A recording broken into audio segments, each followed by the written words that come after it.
여호수아 9장. 요단강 서쪽의 모든 왕들이 이 소식을 들었다.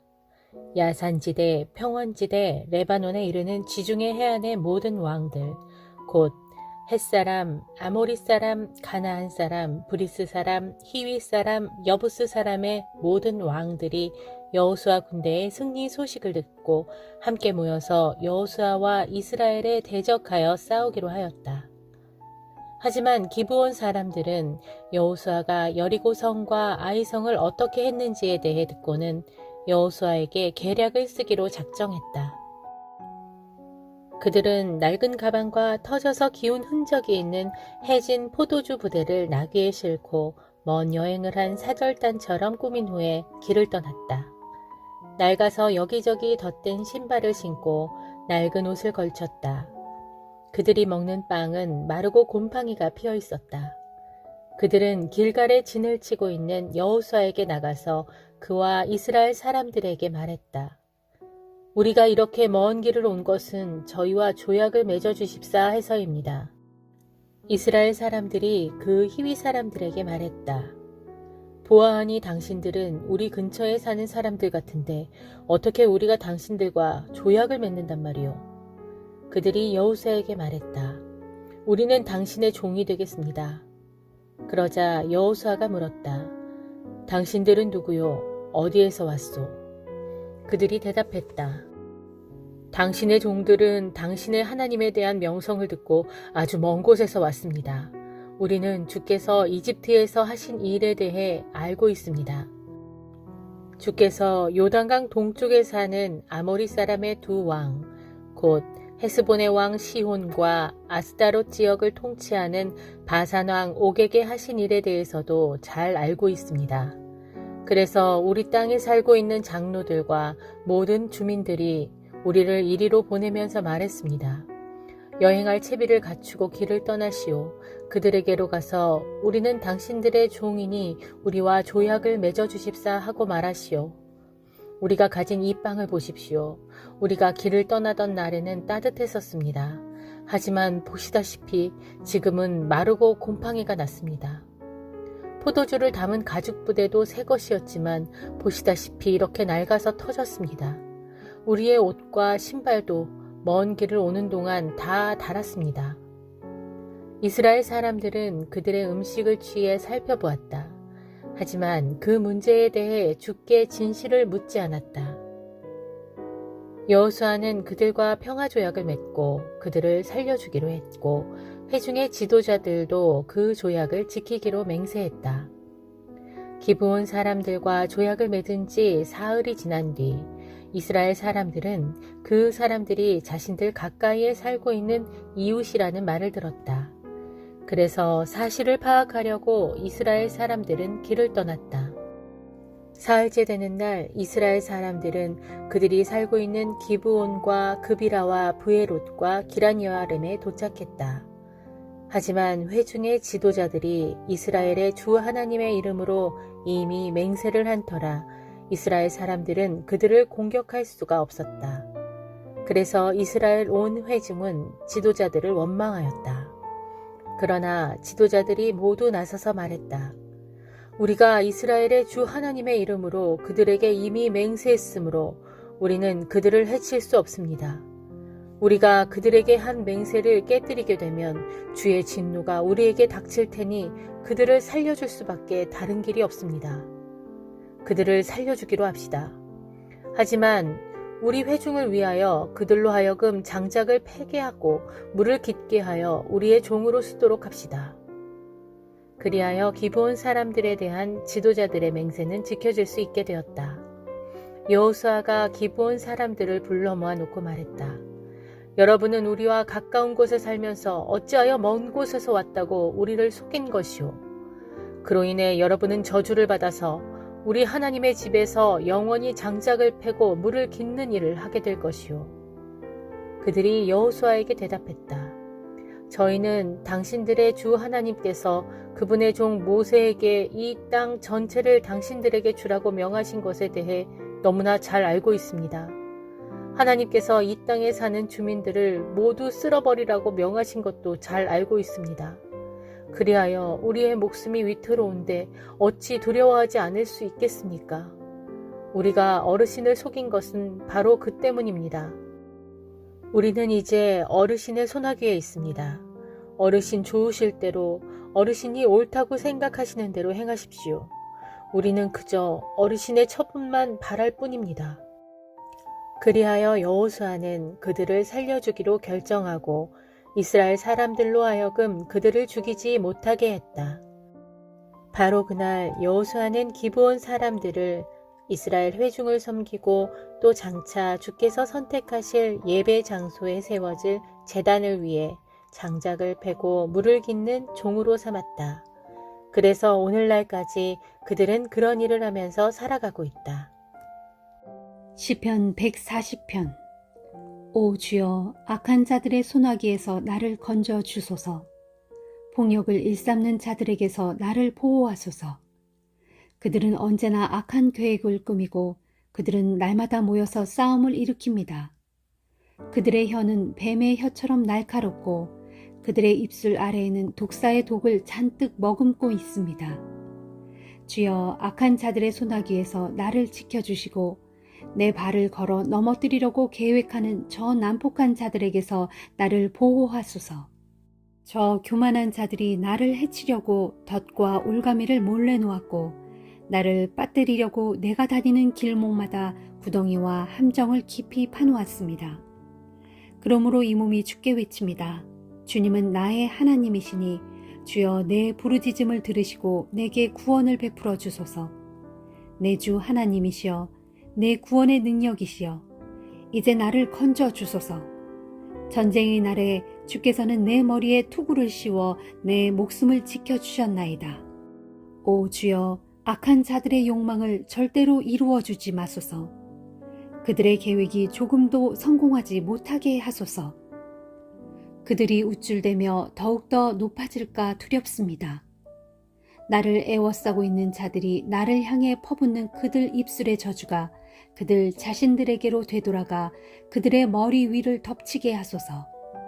뜨거운 숯불이 그들 위에 쏟아지게 하시고 아예 그들을 깊은 불구덩이 속에 집어던져 다시는 일어나지 못하게 하소서.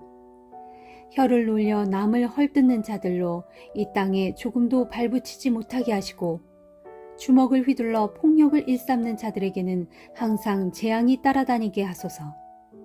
주께서는 정령 고난받는 사람들의 사정을 적극 변호해 주시고 가난한 사람들의 권리를 힘써 옹호해 주시는 분임을 나는 잘 알고 있습니다.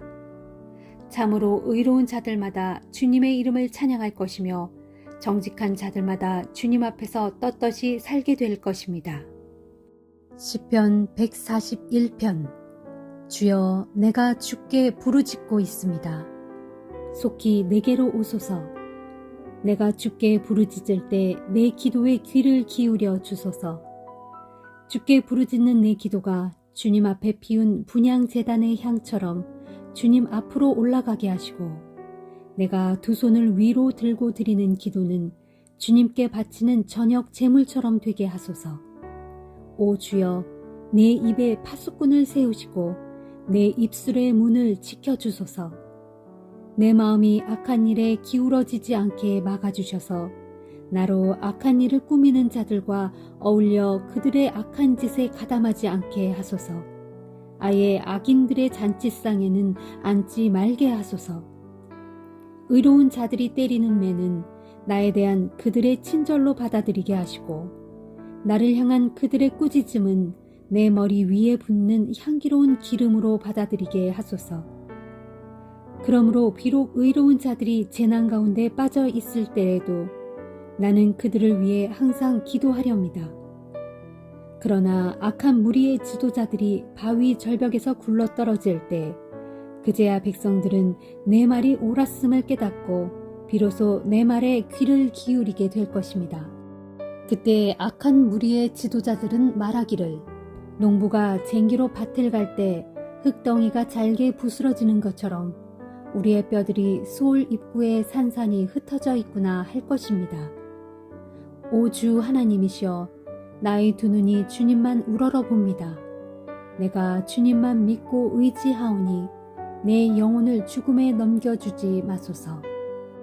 저 악한 자들이 나를 잡으려고 쳐놓은 덫에 걸려들지 않도록 나를 지켜주시고 그들이 나를 해치려고 파놓은 함정에 빠져들지 않도록 나를 보호해 주소서. 그들이 쳐놓은 덫에 그들 스스로가 걸려들게 하시고 오직 이 몸은 무사히 지나가게 하소서. 예레미야 3장. 주께서 말씀하신다. 가령 어떤 남자가 자기 아내와 이혼을 하였고 이혼당한 그 아내는 그를 떠나 다른 남자의 아내가 되었다면 어떻게 그 여인이 본래의 남편에게로 다시 돌아갈 수 있겠느냐? 또 본 남편이 그 여자를 다시 받아들이겠느냐? 만일 그렇게 된다면 그 땅이 아주 더러워지지 않겠느냐? 그런데 너는 나를 떠나 수많은 남자들과 창녀처럼 놀아나지 않았느냐?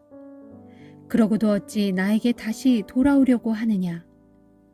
너는 눈을 들어 사방의 산들을 한번 둘러보아라. 그 많은 산들 중에서 내가 다른 산애들과 뒹굴며 더럽히지 않은 산이 어디에 있느냐? 너는 길거리에 앉아서 산애들을 기다리기를 마치 아라바의 강도들이 사막에 몰래 숨어 있다가 지나가는 여행자들을 닥치는 대로 덮치듯 하였다. 그렇게 너는 숱한 음란한 짓들과 온갖 악행으로 이 땅을 온통 더럽혀 놓았다. 그리하여 이 땅에 단비가 내리지 않고 늦은 비도 내리지 않게 된 것이다.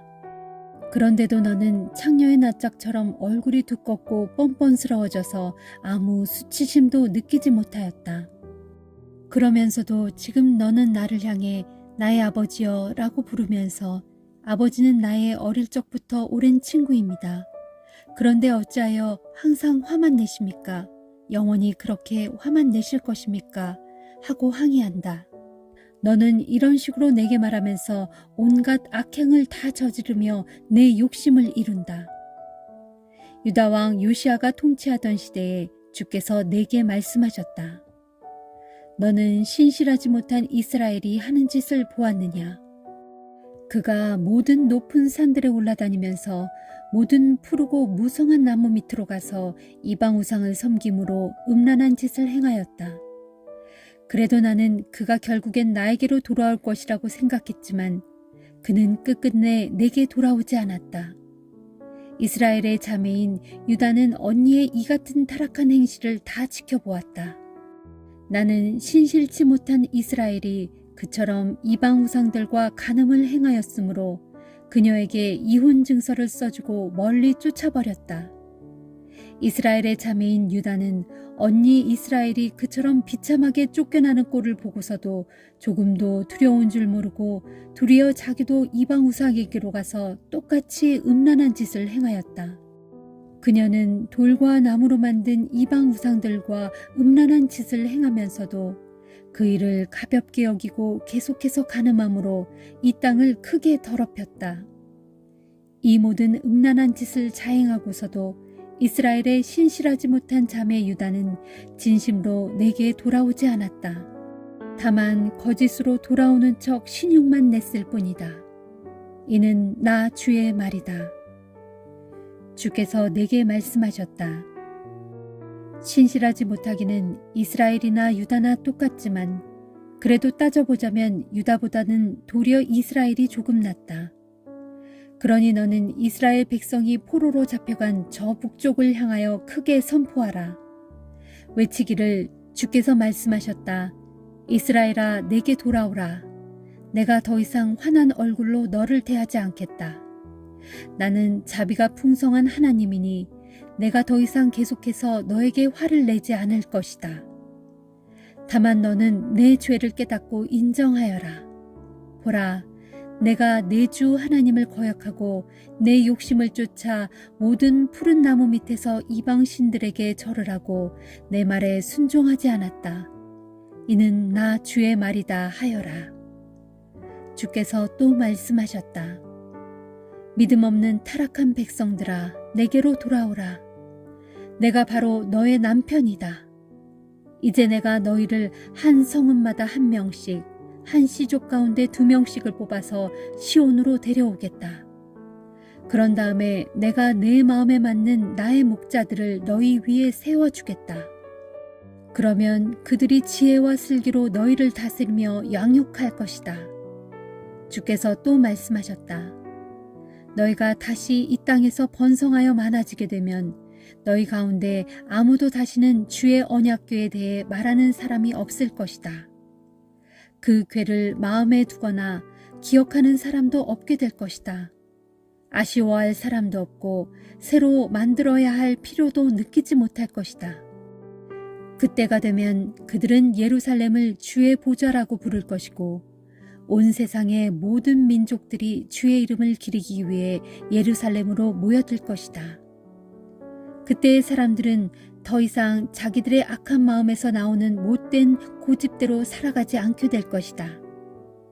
정녕 그때가 되면 유다 집이 이스라엘 집과 연합하여 북쪽 땅을 떠나 둘이 손잡고 내가 너희 조상들에게 유산으로 주었던 그 땅으로 돌아올 것이다.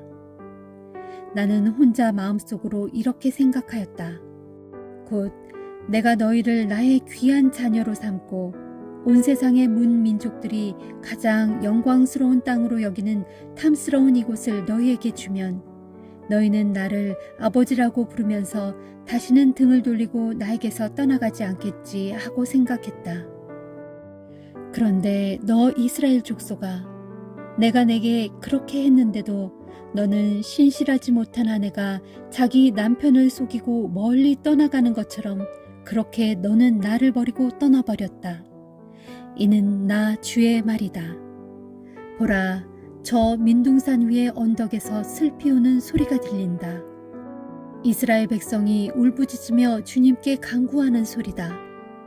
그들이 올바른 길에서 벗어나 자기들의 하나님이신 주님을 잊어버렸기 때문에 그로 인해 이제는 살려달라고 울면서 애원하는 소리다.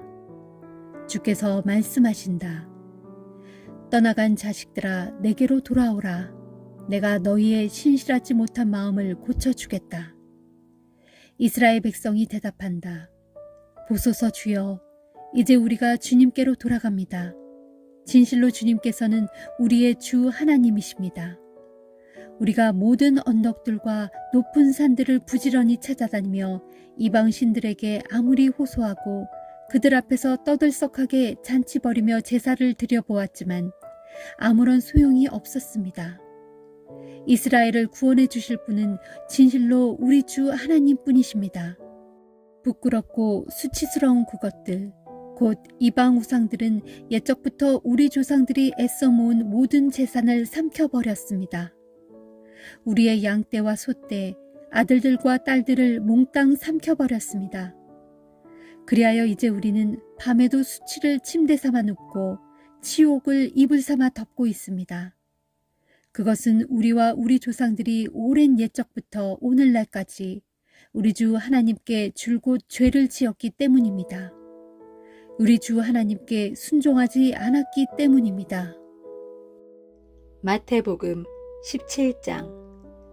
그리고 엿새 후 예수께서 베드로와 야고보와 그의 동생 요한을 따로 데리고 높은 산으로 올라가셨다. 그때 예수의 모습이 제자들이 보는 앞에서 변했다. 얼굴이 해와 같이 빛나고 옷이 빛과 같이 희어졌다. 그리고 갑자기 모세와 엘리야가 나타나서 예수와 함께 이야기를 나누고 있었다. 그 광경을 보고 베드로가 말하였다. 주님, 여기 있으니 정말로 좋습니다. 주님이 원하신다면 제가 초막 세 채를 지어서 하나는 주께, 하나는 모세에게, 하나는 엘리야에게 드리겠습니다. 베드로의 말이 채 끝나기도 전에 빛나는 구름이 그들을 덮더니 구름 속에서 음성이 들려왔다. 이는 내가 사랑하고 내가 기뻐하는 내 아들이다. 너희는 그의 말을 들어라. 그 음성을 들은 제자들은 너무나 두려워서 얼굴을 땅에 대고 납작 엎드렸다. 예수께서 제자들에게 다가오셔서 손으로 그들을 어루만지시며 말씀하셨다. 일어나라, 두려워하지 말아라. 제자들이 고개를 들자 거기에는 오직 예수뿐이었다.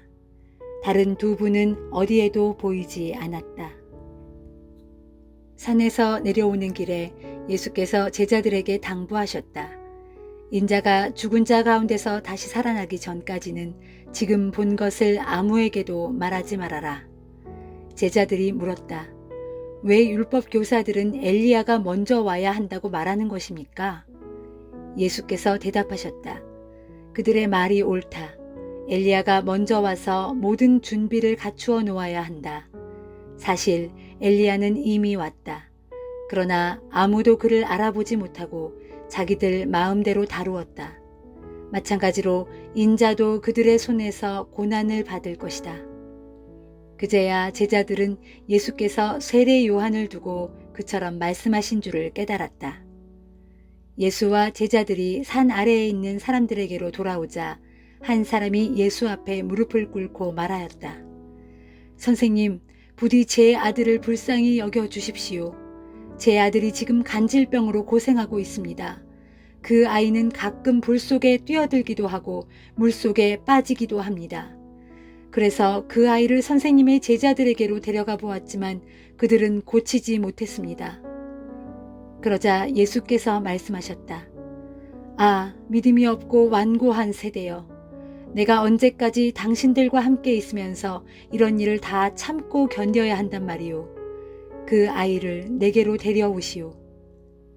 그 아이를 예수 앞으로 데려왔을 때 예수께서 귀신을 꾸짖자 귀신이 그 아이에게서 떠났다. 그 순간 아이가 말끔히 나았다. 제자들이 조용히 예수께 따로 물었다. 왜 우리는 귀신을 쫓아낼 수 없었습니까? 예수께서 말씀하셨다. 내가 진정으로 말한다. 너희의 믿음이 적기 때문이다. 만일 너희에게 겨자씨 한 알만한 믿음이라도 있다면 이 산을 향해 옮겨지라 하고 명령해도 그대로 될 것이다. 그런 믿음만 있다면 너희가 못할 일이 아무것도 없을 것이다. 그러나 이런 종류의 귀신은 기도와 금식이 아니고는 나가지 않는다. 제자들이 갈릴리에 모여 있을 때 예수께서 말씀하셨다. 머지않아 인자는 사람들에게 배반당하고 그들의 손에 죽었다가 사흘 만에 다시 살아날 것이다. 이 말씀을 듣고 제자들은 큰 슬픔에 잠겼다. 예수 일행이 가버나움에 이르렀을 때 반세겔의 성전세를 받으러 다니는 사람들이 베드로에게 와서 물었다. 당신네 선생님은 성전세를 바치지 않습니까? 베드로가 대답하였다. 물론 바치지요. 베드로가 집으로 들어가서 그 말을 전해드리려고 하는데 예수께서 먼저 베드로에게 물으셨다. 베드로야, 너는 어떻게 생각하느냐? 세상 임금들은 관세와 주민세를 자기 아들에게서 받느냐 아니면 다른 사람들에게서 받느냐? 물론 다른 사람들에게서 받습니다. 베드로가 대답하자 예수께서 다시 말씀하셨다. 그렇다면 아들들은 세금을 내지 않아도 되는 것이 아니냐? 그러나 괜히 그들의 오해를 살 필요는 없으니 너는 바다에 가서 낚시를 던져 맨 먼저 낚인 물고기의 입을 벌려보아라. 한 세겔짜리 동전이 들어있을 것이다. 그것을 꺼내어 나와 네 몫으로 그들에게 갖다 주어라.